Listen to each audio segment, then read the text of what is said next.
My apologies for holding the phone the wrong way, but in Chrome's infinite wisdom, if I hold the phone this way, um, it just does that. So, um, yeah. But anyways, um, a while ago when I started doing vintage computer streams, Dune observed something on one of my streams, and that is that when I boot to an early version of DOS from the early 80s, it asks me to enter the date, and I put in a standard date.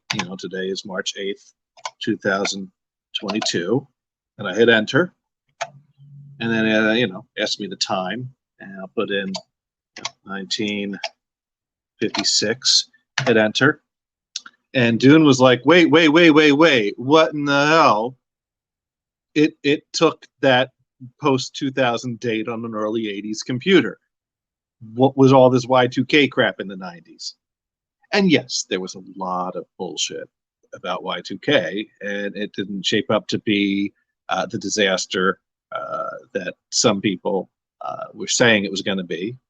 There was a lot of real things too. And I'm going to show you one of the real things, actually. Because, yes, compact DOS 2.12 takes a 4-digit year. No problems there. Compact DOS 4-digit year, no problems. Now, I have seen some version variations of DOS 2 from other OEM computers that did have a problem with a post-2000 date.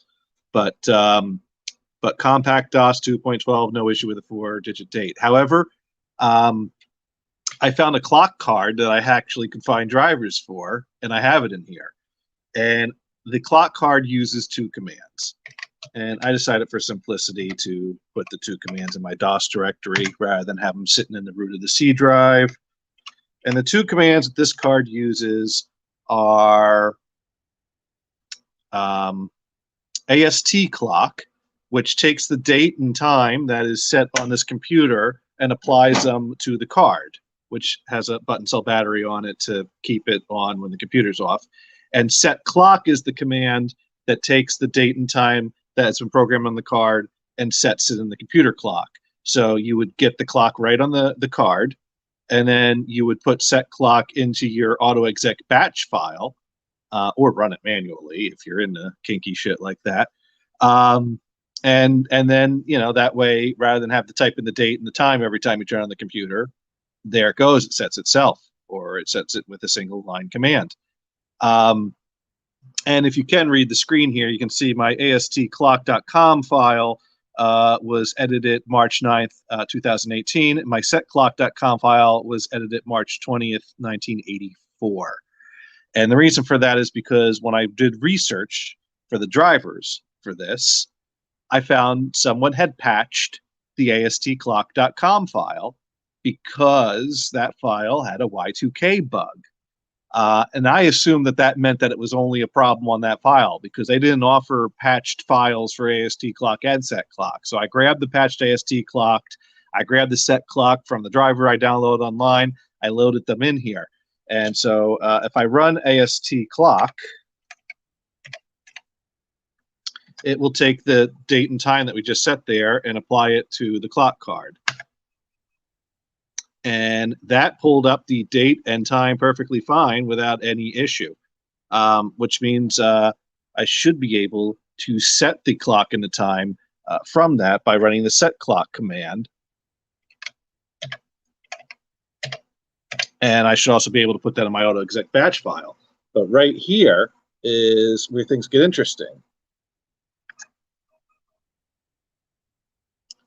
Because there, it now just set my date to March 8th, 99. March 8th, 99.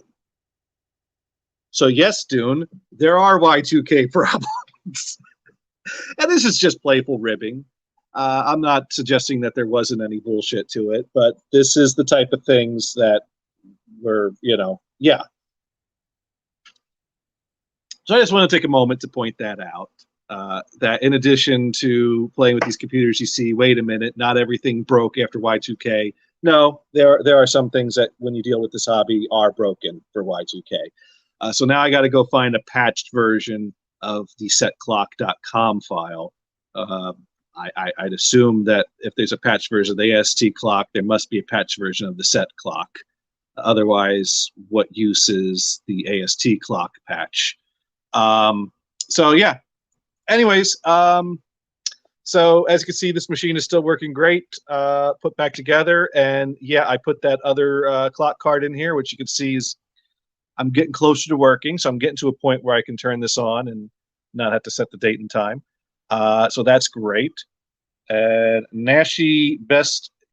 Oh, that's probably some kind of a spam that just got messaged to me. Thank you. So yeah, that's that. This project is nearly finished up. I still got to pop the keys off of this and retrowrite them. I still got to do that. And this came in today. So this is a foam kit that I'm going to use on the keyboard for the Compact Portable 2 down there. So that's good. And I just got notification that my replacement battery for that has shipped. So we'll be working on the Compact Portable 2 before we know it. I do still need to pick up another foam kit. I should have ordered 2 of these because the second Compact Portable over here needs a refoaming as well. So I'll order another one of those kits, and then we got to figure out if I can get a second working floppy disk drive on there, because I do have a spare floppy drive over here that I haven't tested all that much. So yeah, another foam kit, a little playing around. I'll have that one back up and running 100% again.